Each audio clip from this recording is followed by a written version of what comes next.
good to me, and it was meant for you to live and be free, to live and be free. Walk the path, take some time to laugh. Hola, bienvenidos a esta nueva emisión de Volver a Nacer, un programa realizado entre Cable Plus Televisión y la comunidad terapéutica San Bartolomé en alianza con Oriente TV para la producción en todo nuestro Oriente.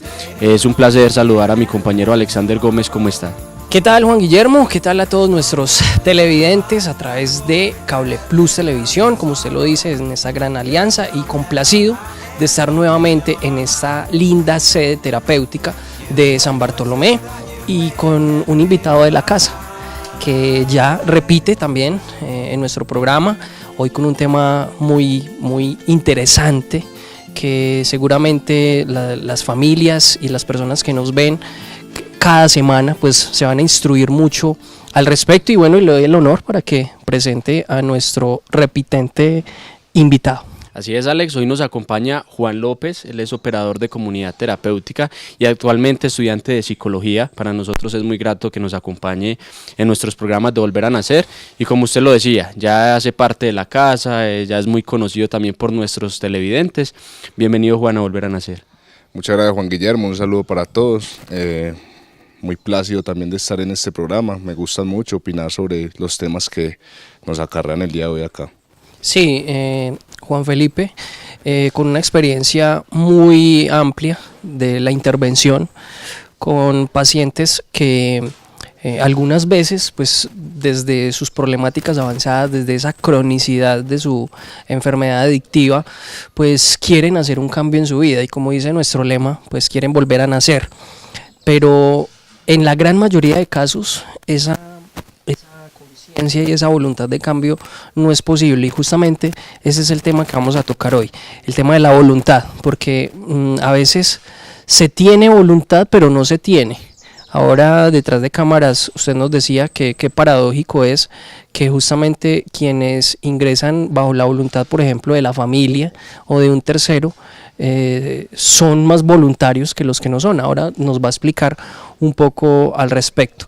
Pero en términos generales, ¿qué tenemos que decir acerca de la voluntad en una persona para tratarse, o como lo conocemos vulgarmente, para rehabilitarse o sí, para hacer un tratamiento reeducativo como este?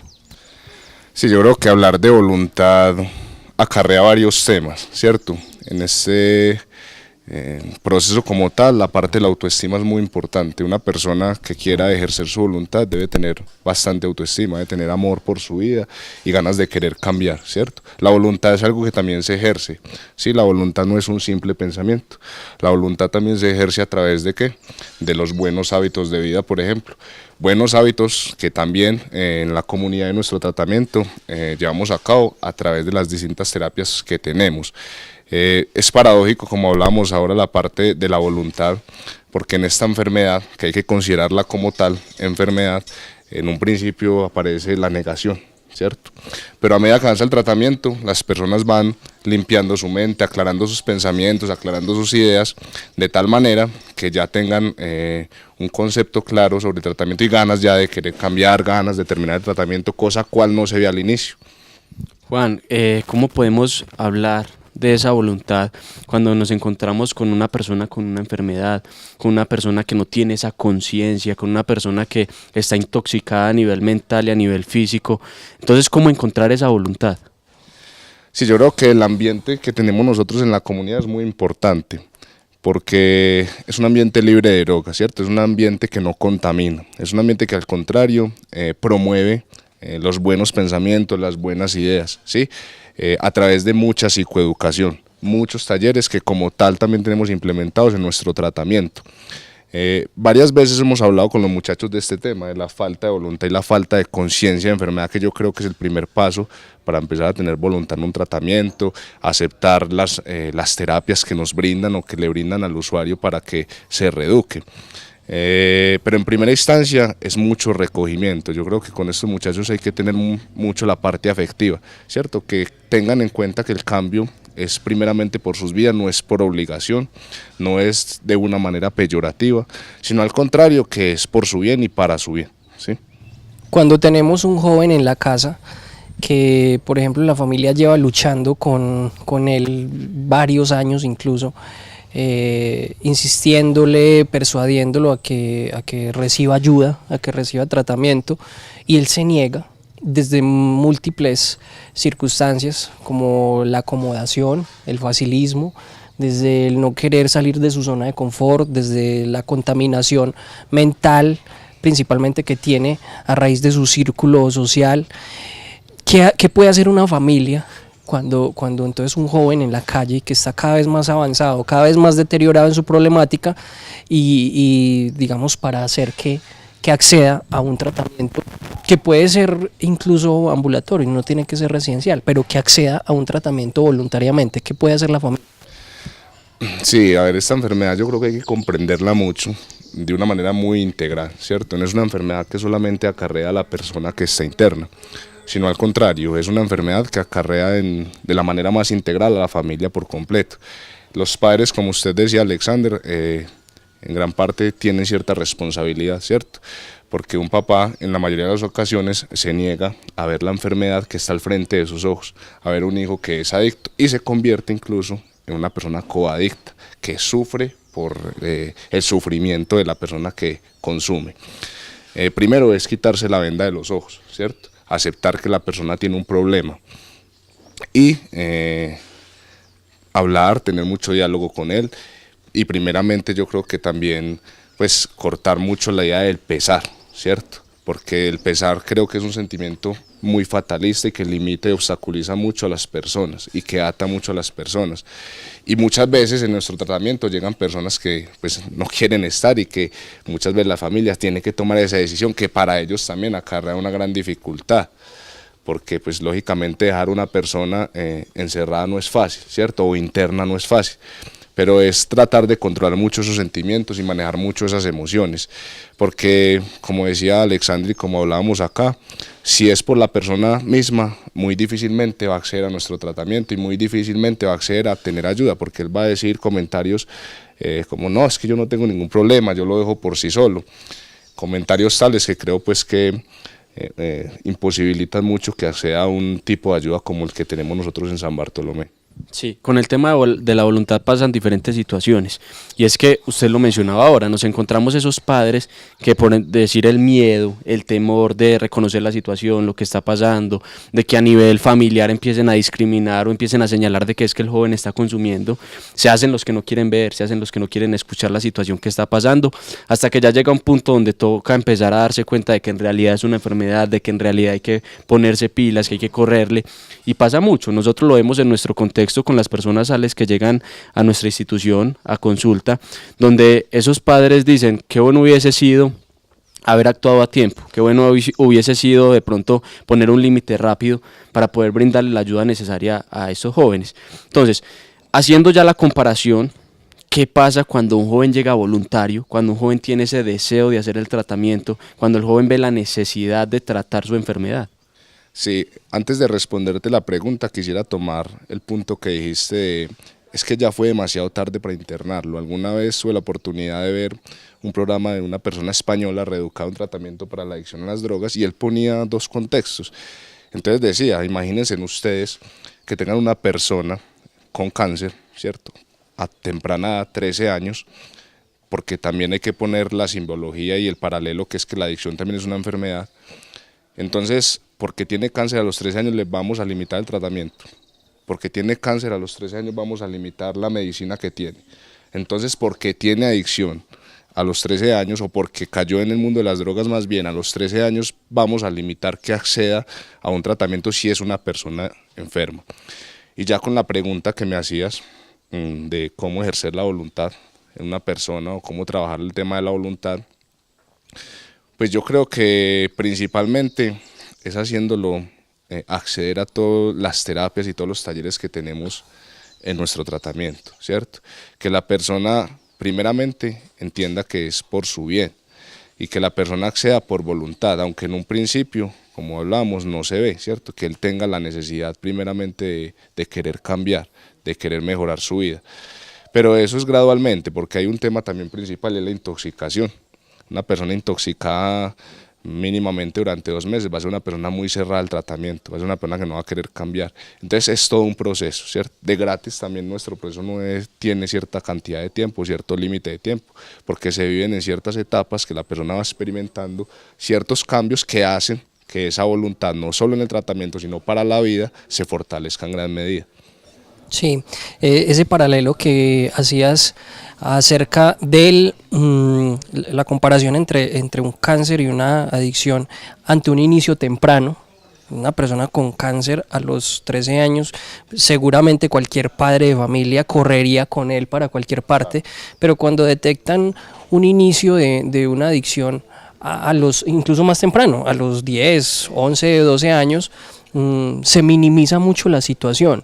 ¿Qué es lo que piensa un consumidor de esas edades y su familia acerca de esa problemática que los lleva a minimizar tanto el problema como tal, que los lleva a no reconocer el impacto y las consecuencias que puede tener a largo plazo?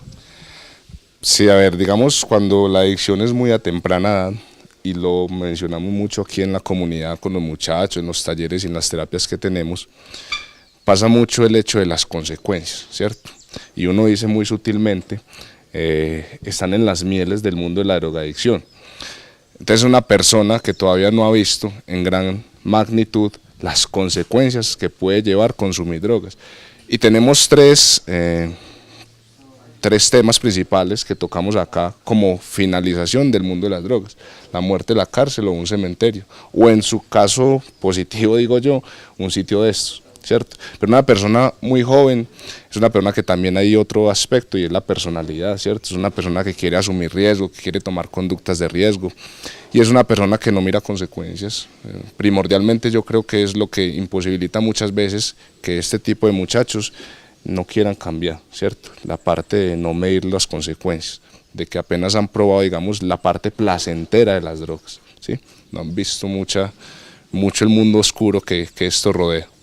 Bueno, qué importantes estos aportes, esta experiencia de Juan Felipe López, operador de comunidad terapéutica, con el tema de la voluntad y la dificultad que tenemos con los pacientes adictos para que puedan acceder y recibir un tratamiento adecuado, reconociendo el daño, los riesgos y las consecuencias que a las que se están exponiendo desde esto. Bueno, vamos a hacer una corta pausa aquí desde la comunidad terapéutica San Bartolomé y ya regresamos con Volver a Nacer.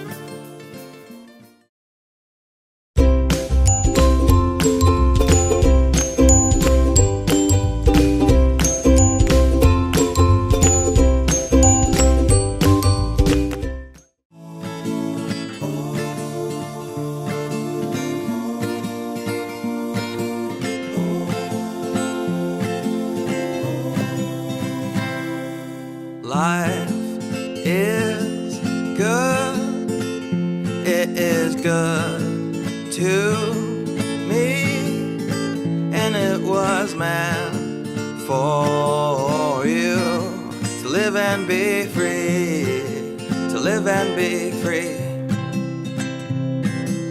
Walk the path, take some time to Bueno, regresamos a este gran programa de Volver a Nacer, hoy con un gran invitado que es Juan López, aportándonos todo su conocimiento, toda su experiencia. Juan, retomando un poco lo que veníamos hablando en nuestro primer bloque, en ocasiones donde esos padres en esa edad temprana empiezan a identificar que hay un joven que consume, que hay un joven que está teniendo problemáticas con las sustancias psicoactivas, también escuchamos muchos comentarios donde dicen, no, es que eso es una etapa, o eso es un momento, y hay que dejarlo que viva, o es que alguien también pasó por ahí, y entonces de ahí es muy fácil salir, ¿cierto? Y ahí es donde se empiezan a crear todos esos imaginarios, o todas esas frases que también van poniendo límites a los tratamientos, o que van aplazando el tratamiento para dicha enfermedad. Expliquémosles un poco a nuestros televidentes cuál es la diferencia entre una persona que llega con la voluntad de la familia y entre una persona que llega con su propia voluntad para hacer el tratamiento. Sí, yo creo que la persona que llega con voluntad y en una enfermedad como esta hay más riesgo de que la pierda, ¿sí? Porque es una persona que cuando empiece a vivir la etapa del síndrome de abstinencia, empiece a vivir todos los sentimientos y emociones que esto genera, que no son para nada placenteras y que son egoístónicas incluso para la persona, no la soporta. Y al tener las puertas abiertas y la decisión en sus manos, fácilmente puede abandonar el tratamiento, ¿cierto? Sin tener un mecanismo contenedor, aunque la institución quema pues muchas alternativas, pero no se puede tener si la persona se quiere ir. Pero la persona no es consciente de eso, ¿sí? Por su falta de conciencia de enfermedad. Muchas veces estas personas que llegan voluntarias llegan es porque quizá alguna situación de la calle hizo que vinieran a buscar cierto refugio aquí en la comunidad.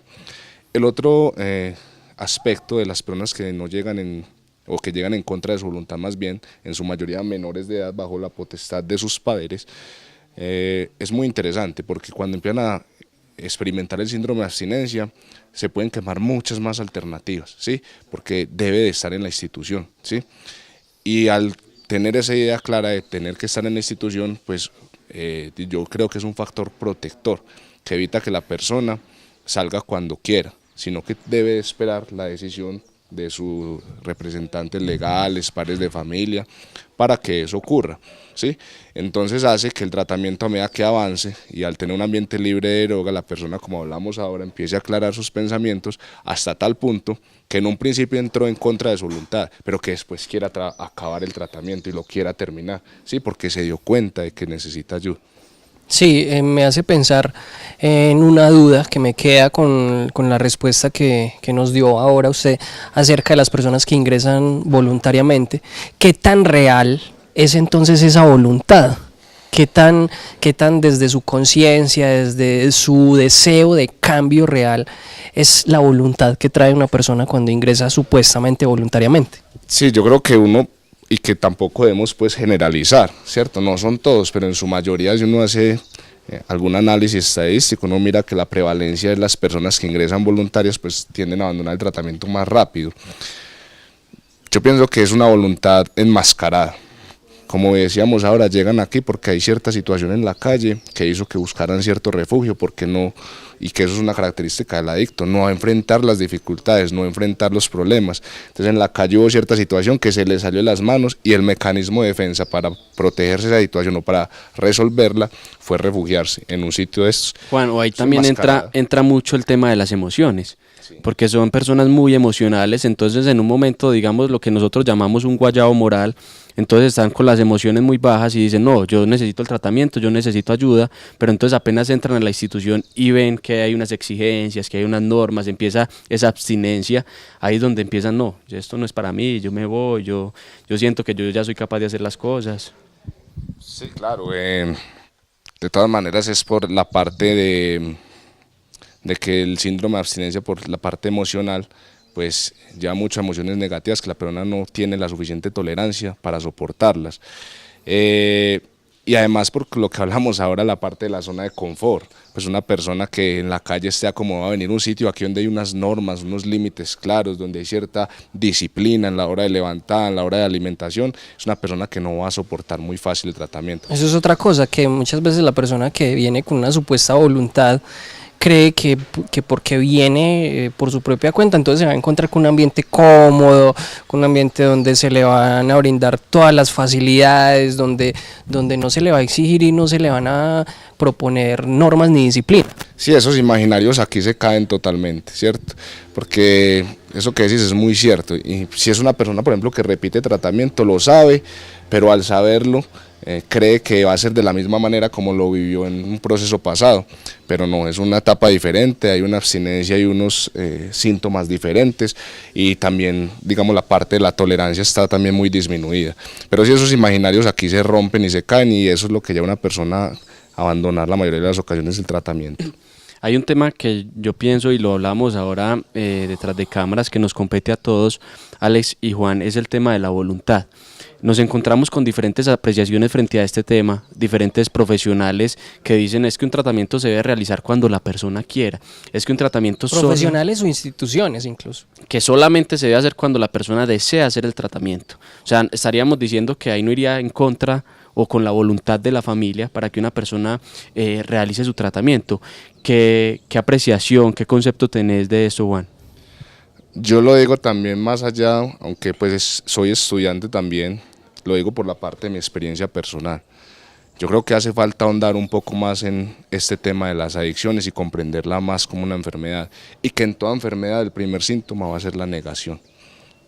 Y si en esto hay negación, una persona no va a acceder por su propia demanda, ¿sí? Que espera muchas veces que las demás personas que están a su lado tomen la decisión por él, que es otra característica más de la adicción, esperar que las otras personas tomen decisiones por él. Mi crítica sería, sin ser ofensivo ni mucho menos, pero unir más conceptos y unir más criterios de tal manera que logremos comprender en gran magnitud el fenómeno de la adicción a las drogas, o las adicciones como tal. Sí, yo le voy a dar un dato, Juan Guillermo, para que ilustremos un poco el panorama en cuanto al tema de la voluntad, y es con respecto a un estudio que estamos haciendo justamente aquí en la comunidad terapéutica San Bartolomé con todas las personas que ingresan aproximadamente desde el 2015. Y fíjate el dato, de las personas que ingresan con la voluntad de la familia, o sea que no tienen voluntad para hacer el tratamiento, el 48.6% termina en el tratamiento.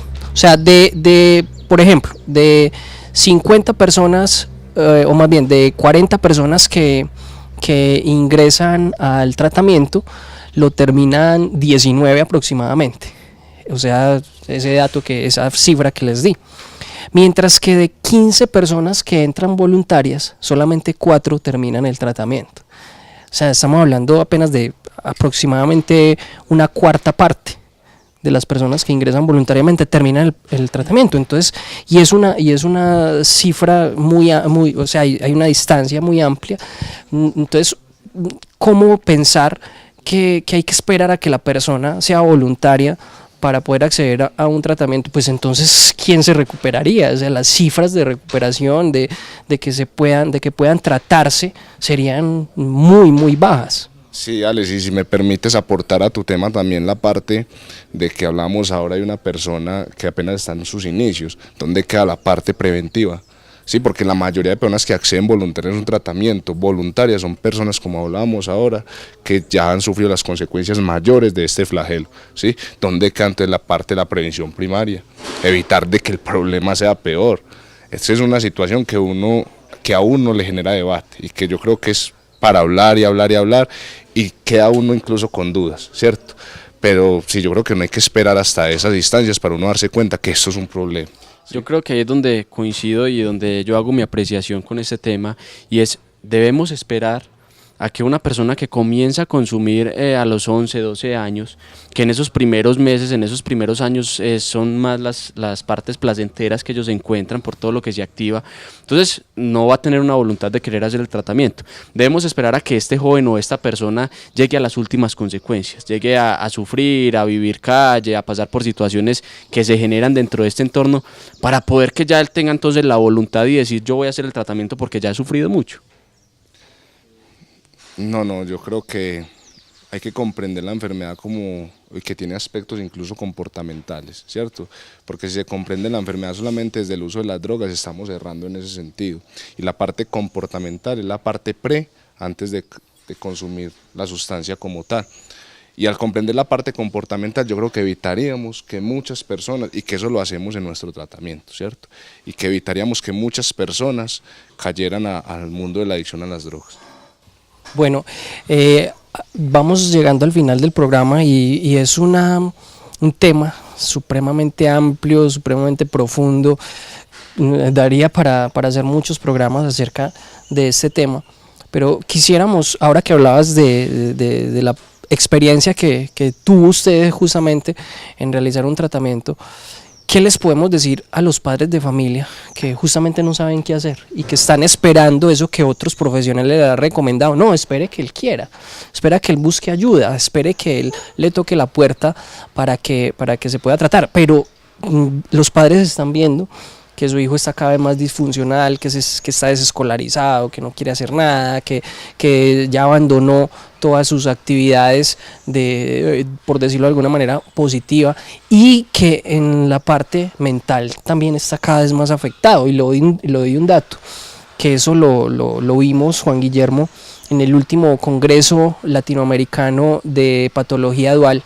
Cerca del 75% de las personas que ingresan por adicción tienen un trastorno dual, o sea, un segundo diagnóstico aparte del trastorno adictivo.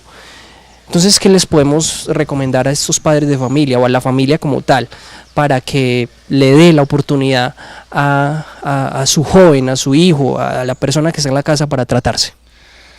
Muy metafórico la alternativa, cortemos con el cordón umbilical, ¿sí? Ese individuo necesita ayuda, ese individuo es una vida, ¿sí? Ese individuo es una persona que necesita que alguien lo acoja, que necesita que alguien le ayude a encontrar su voluntad, ¿cierto? Y desde mi experiencia, yo creo que a mis padres principalmente, porque llegué en contra de mi voluntad, eso fue lo que hizo que tomaran la decisión, que se dieran cuenta que tenía un problema, que se quiten la venda de los ojos. Ok, bueno, Juan Guillermo, llegamos al final de nuestro programa. No queda más que invitar a todos nuestros televidentes a conectarse cada semana con nuestro programa de Volver a Nacer, con toda nuestra red de programación, tanto en radio como en televisión, a través de los otros canales y de nuestras emisoras. Ya en nuestras redes sociales se van a dar cuenta de cómo acceder a cada uno de los programas, y visiten principalmente nuestro canal de YouTube, que lo encuentran como CT San Bartolomé. Nos despedimos, Juan Guillermo. Sí, Alex, hago una fuerte en lo que estabas diciendo, y es que en nuestros programas en el canal de YouTube, justamente ayer estábamos revisando y los programas ya tienen muchas visitas, entonces es invitar a que los compartan, a que sigan difundiendo todos los programas. Ahí los pueden encontrar, tanto los de Charlemos en Serio como los de Volver a Nacer, para que sigan formándose e informándose sobre todos estos temas.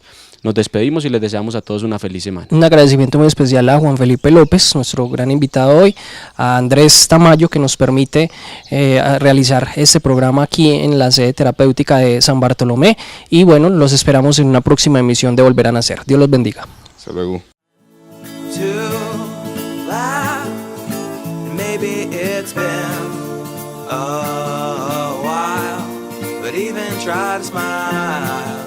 Even try to smile, 'cause today is only here and ends tomorrow. There's no point living a life that's full of regret and drowning in sorrow. Lift your head up high and open your eyes. You can choices that you